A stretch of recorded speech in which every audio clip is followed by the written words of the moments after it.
Amigos cibernautas, ¿qué tal? Muy buenas tardes. Sean ustedes bienvenidos a una emisión más de NP Noticias de la tarde. Con el gusto y con el placer de siempre, amigos cibernautas, de estar aquí nuevamente con ustedes en este espacio. Gracias por acompañarnos, gracias por estar con nosotros. De verdad, muchísimas gracias.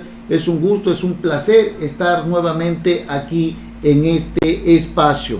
Los saludo como siempre, amigos cibernautas, desde el Puerto Internacional de Coatzacoalcos, Veracruz, desde donde transmitimos para todo el mundo. Hoy es miércoles 27 de marzo del año 2019. Y bueno, ya sabe usted cuál es la nota que está dando pues en este momento la país, más allá de las disculpas que el presidente mexicano Andrés Manuel López Obrador le ha pedido a la corona española, más allá de todos los memes y de todo lo que ha ocasionado una expresión de solicitud de perdón por parte del presidente de México a España, más allá de todo eso, nuestro país converge en un punto inflexible en donde hoy nos vemos arrastrados por aquellos que pues en su momento fueron utilizados por el propio gobierno de Andrés Manuel López Obrador para ganar la presidencia de la República. Y es que usted lo debe de saber, es el momento en que ni siquiera los diputados federales logran ingresar a la Cámara de Diputados, ahí a San Lázaro, para poder discutir, para poder aprobar en primera instancia un dictamen que derogue la reforma educativa que exigen los maestros de la Coordinadora Nacional de los Trabajadores de la Educación. La verdad es que lo que vemos el día de hoy se nos hace parecido a lo que hemos vivido o hemos estado viviendo en administraciones anteriores, donde el gobierno en muchas ocasiones se ve sometido por una organización de tal naturaleza que cuando se les mete la gana paralizan muchas actividades, principalmente la de los legisladores. Lo vimos hace poco cuando allá en Michoacán incluso maestros de la coordinadora prácticamente cerraron, bloquearon las vías férreas para poder transportar productos importantes, toneladas de productos que se echaron a perder. Y es que la verdad, lo que vemos el día de hoy es nuevamente más de lo mismo, una presión fuerte en contra de los legisladores que ni siquiera han podido alcanzar consenso de acuerdos entre ellos mismos. Para llevar al pleno, pues precisamente un dictamen, exigen los maestros de la coordinadora que este proyecto, que este dictamen, que este acuerdo, que este documento sea revisado primero por ellos. Así de ese tamaño lo que estamos viviendo el día de hoy con los maestros, con la coordinadora de trabajadores de la educación, que prácticamente tienen en sus manos a los legisladores federales, principalmente a los de Morena. Usted debe de saber que Morena es un partido que llevó a la presidencia de la República a Andrés Manuel López Obrador y que para ello requirió de la ayuda de la coordinadora de los trabajadores de la educación, radicales completamente, que de una u de otra forma habían venido exigiendo la derogación de la reforma educativa, que la consideran punitiva y más bien laboral, antes que una reforma que conlleve a mejorar las condiciones de los maestros y de los alumnos. En su momento, eso es lo que piensan ellos. En su momento, la administración pasada, que encabezó Enrique Peña Nieto, por ejemplo en Oaxaca, le quitó el amplio poder que la coordinadora tenía sobre la Secretaría de Educación de Oaxaca, en donde la coordinadora, los maestros incluso tenían el poder sobre esta secretaría, en donde ocupaban importantes cargos dentro de la propia administración estatal, es decir, eran juez y parte dentro del proceso educativo. Hoy, nuevamente, amigos cibernautas, en la Cámara Federal, la Cámara de San Lázaro, se encuentra paralizada, en donde incluso hasta el día de hoy, hasta hace un buen rato, pues los diputados federales confiaban en voz de Marcelo Delgado, coordinador de Morena y presidente de la Junta de Coordinación Política, confiaban en alcanzar un acuerdo y pedían paciencia, y seguramente a esta hora habrán ya conseguido, como se tiene la información de que han conseguido pues precisamente sesionar para poder sacar un dictamen, un proyecto que sea acorde a lo que exigen los maestros de la coordinadora, un proyecto, un dictamen que les guste a los de la coordinadora, un proyecto, un acuerdo que satisfaga las necesidades de los trabajadores de la coordinadora de trabajadores de la educación. En este momento los diputados federales se encuentran sesionando para poder sacar este acuerdo que, como ya se sabe, los maestros exigen la derogación total de esta reforma educativa, amigos cibernautas. Mario Delgado, líder de la bancada de Morena, llamó a los docentes a confiar en que el nuevo proyecto derogará la legislación anterior. Es lo que han pedido. Se encontraban hasta hace un buen rato, hasta hace unas horas, paralizado. Ya se sabe en este momento que se encuentran legislando, que se encuentran sesionando, pero incluso los trabajadores de la Cámara de San Lázaro no podían ingresar. Son los maestros de la coordinadora, y como el mismo presidente de la República lo ha dicho, no utilizará la represión en su contra, y no debe de utilizarla porque al final de cuentas son sus aliados, son los que le ayudaron a llegar a la presidencia de la República. Se busca, repito, la derogación total de la reforma educativa. ¿Lo conseguirán? Creo que sí. Hay toda la disposición, tienen la mayoría los de Morena, con sus aliados del Partido Encuentro Social, con sus aliados del Partido del Trabajo y con otros aliados más, como lo son los del Partido Verde Ecologista de México y otros aliados más que han desertado de las filas del Partido de la Revolución Democrática, amigos cibernautas.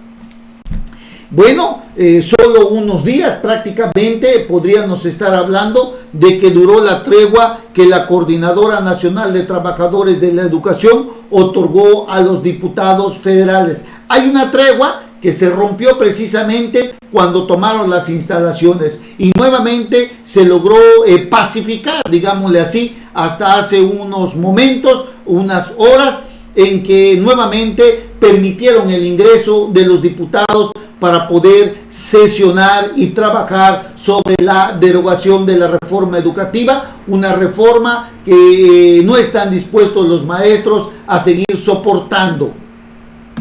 Legisladores de las diferentes fracciones parlamentarias se han pronunciado al respecto. Incluso legisladores del PRI han dicho que estos trabajadores de la educación de la coordinadora son aliados de Morena y como tal deben responder a sus intereses, amigos cibernautas. Y bueno, repito, parece ser que en este momento pudiera darse o llevarse a cabo un acuerdo que beneficie en su totalidad a los maestros, porque ahora resulta que los maestros son los que tienen el poder sobre el poder, valga la redundancia, sobre el poder legislativo. Son los maestros, los de la Coordinadora de Trabajadores de la Educación, quienes imponen y ponen la agenda del poder legislativo para cumplir los caprichos que ellos exigen con la derogación de la reforma educativa. Es lo que tenemos hoy, amigos cibernautas, es lo que estamos viviendo el día de hoy. Y bueno, desde luego,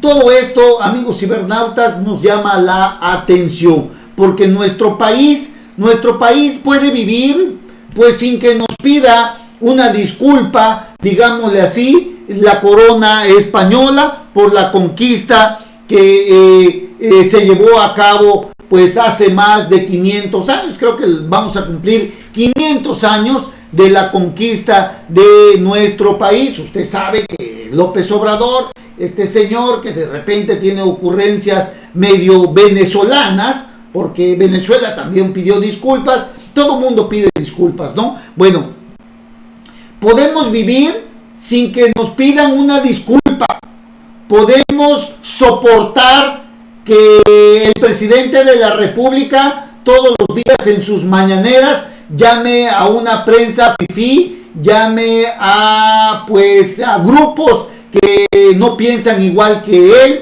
los llama pues conservadores y una serie de calificativos. Y podemos vivir con todo eso, amigos cibernautas, pero no podemos darnos el lujo de que la reforma educativa sea hecha a modo de trabajadores de la coordinadora de la educación, sin tener una idea clara en una reforma educativa que pronto será derogada, que no nos permite conocer el rumbo que seguirá nuestra educación en este país, sin conocer el rumbo que tomarán los niños que se formarán en las aulas donde unos maestros no permiten precisamente un instituto en donde se evalúe constantemente a los maestros para poder tener las herramientas que les permitan llevar a cabo, inducir, transmitir los conocimientos a los jóvenes, a los niños que son prácticamente el presente y el futuro de esta nación, amigos cibernautas. No nos podemos permitir eso, no podemos darnos el lujo de tener esta educación, esta reforma educativa que será derogada para permitir una reforma de acuerdo a lo que exigen los maestros de la Coordinadora Nacional de Trabajadores de la Educación. La reforma educativa que se discute en San Lázaro es con mucho lo más importante de lo que ha sucedido en estos primeros días del gobierno de López Obrador. Y de lo que ahí suceda depende en gran medida el futuro de las siguientes generaciones. No es que no se pueda abrogar como está sucediendo con la de Peña, sino justamente porque no podemos darnos el lujo de hacer reformas en educación cada 6 años, porque esa es la mejor manera de asegurar que nada suceda, y eso es lo peor para nuestros niños. Así lo saca pues el día de hoy en su columna el señor Diego Petersen, un columnista que habla de los irrenunciables de la reforma educativa. Ojalá y tenga usted la oportunidad de echarse por ahí un clavado para leer lo que escribe el día de hoy Diego Petersen, cuando habla de que no podemos darnos el lujo de dejar una reforma educativa y vivir sin una idea clara de lo que queremos y hacia dónde vamos en materia de educación. La llamada reforma de Enrique Peña Nieto tenía muchísimos defectos y fuimos varios, dice Diego Petersen, y fuimos varios lo que señalamos que era una reforma hecha y pensada desde un escritorio de la Ciudad de México y con un gran énfasis en la parte laboral y no en la educacional, pero tenía una gran virtud que no debemos perder. El sujeto del derecho a la educación es el niño, no los mexicanos, no los maestros, no los padres de familia, ni siquiera los niños en plural, sino el niño como individuo y futuro ciudadano.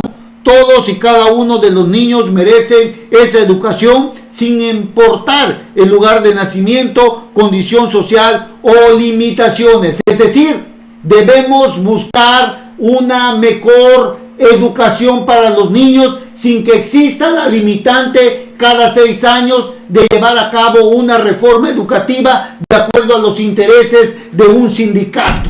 Así, de pronto, es lo que tenemos cuando vemos a la coordinadora obligar prácticamente a que los legisladores hagan una ley a modo de ellos y no a modo para mejorar el presente y el futuro que son nuestros niños, como lo demanda nuestra propia Constitución Política Federal, amigos cibernautas. Así que, bueno, es lo que estamos viendo el día de hoy. El verdadero avance de la nueva reforma es reconocer la pluralidad del país y por lo mismo la diversidad de necesidades en educación.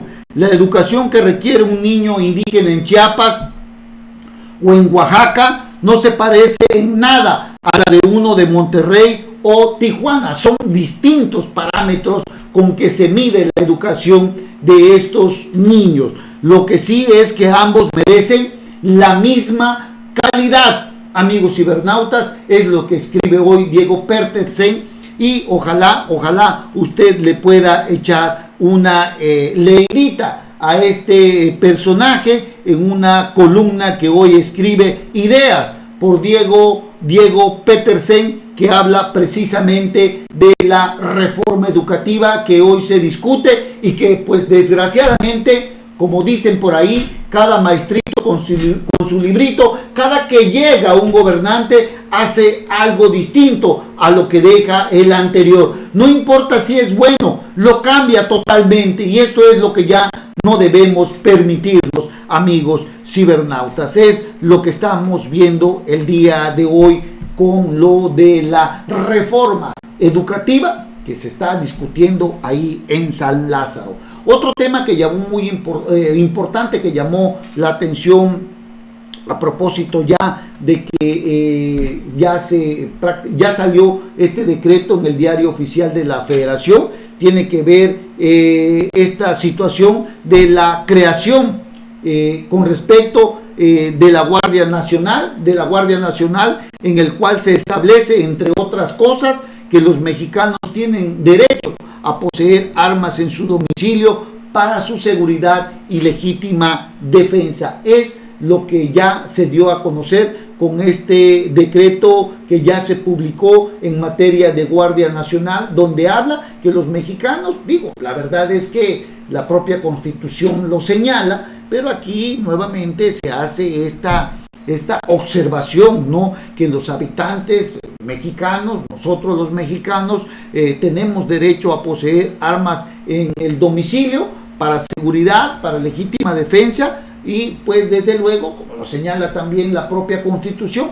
con algunas excepciones prohibidas por la propia ley, y que pues ya tenemos conocimiento de ello, pero repito, llama la atención que la creación de la Guardia Nacional en este decreto que ya se publicó, se habla pues de la necesidad y desde luego pues se habla de una atribución que la propia Constitución señala en el sentido de poseer armas para seguridad y desde luego para legítima defensa en nuestro domicilio. El documento publicado hoy por la Secretaría de Gobernación, expedido por el presidente López Obrador, que fue el día 22 de marzo, precisó en su artículo 10 que no se podrán tener armas prohibidas por la ley federal y las reservadas para el uso exclusivo de la Fuerza Armada. Y es lo que se señala. Sin embargo, pues la propia ley pues le da esa facultad y esa atribución a los ciudadanos en este mismo artículo constitucional, que los ciudadanos mexicanos tienen derecho a poseer un arma en su domicilio para su seguridad y para su defensa. La formación y el desempeño de los integrantes de la Guardia Nacional y de las demás instituciones policiales se regirán por una doctrina policial fundada en el servicio a la sociedad, la disciplina, el respeto a los derechos humanos, al imperio de la ley, al mando superior y en lo conducente a las perspectivas de género. ¿Qué es lo de la Guardia Nacional? ¿Cuál es lo sorprendente, amigos cibernautas? Lo sorprendente es que ya se legisló para que tengan permanencia aquí afuera, que tengan parámetros de conducción, que tengan tengan un marco legal, un marco jurídico, porque si se da cuenta, los militares siempre han estado en la calle, son los que combaten seriamente a la delincuencia organizada, al crimen organizado. Lo que se hizo hoy, precisamente con este decreto, es formalizar prácticamente la creación de la Guardia Nacional. Son 5 años. Hay un espacio de 5 años para la creación de la Guardia Nacional y es de la temporalidad, pues, y en tanto la Guardia Nacional ya no esté ya creada, no esté prácticamente formada, es la palabra adecuada, en tanto no esté prácticamente formada la Guardia Nacional, el ejército podrá seguir teniendo presencia en las calles, en las ciudades. Es decir, el ejército mexicano, la Marina y las Fuerzas Armadas hoy, a través de este marco jurídico, pueden ellos caminar con más tranquilidad, digámosle así, para su actuación dentro de la sociedad, con un marco legal que les pone parámetros, que les pone límites, que les señala hasta dónde pueden llegar, hasta dónde pueden avanzar. Y en tanto la Guardia Nacional se forme, ya se publica el decreto que existe ya en el diario oficial de la Federación. En tanto se forme la Guardia Nacional, el ejército podrá tener presencia en todo el territorio mexicano. Ese es el propósito, pues, precisamente de la creación de la Guardia Nacional. Pero el ejército, la Marina Armada y las Fuerzas Armadas, pues tenemos rato desde cuando siempre han existido, pero ya con más presencia desde que Felipe Calderón Hinojosa, pues, se decidió en una lucha, pues, mal preparada o sin una estrategia, enfrentar al crimen organizado que ha ocasionado miles y miles de ejecuciones, miles y miles de muertos y miles de desaparecidos, amigos cibernautas. Es lo que tenemos el día de hoy en los temas nacionales más importantes. Hacemos una breve pausa y regresamos inmediatamente. No se vayan. NP Noticias, de Coatzacoalcos para el mundo.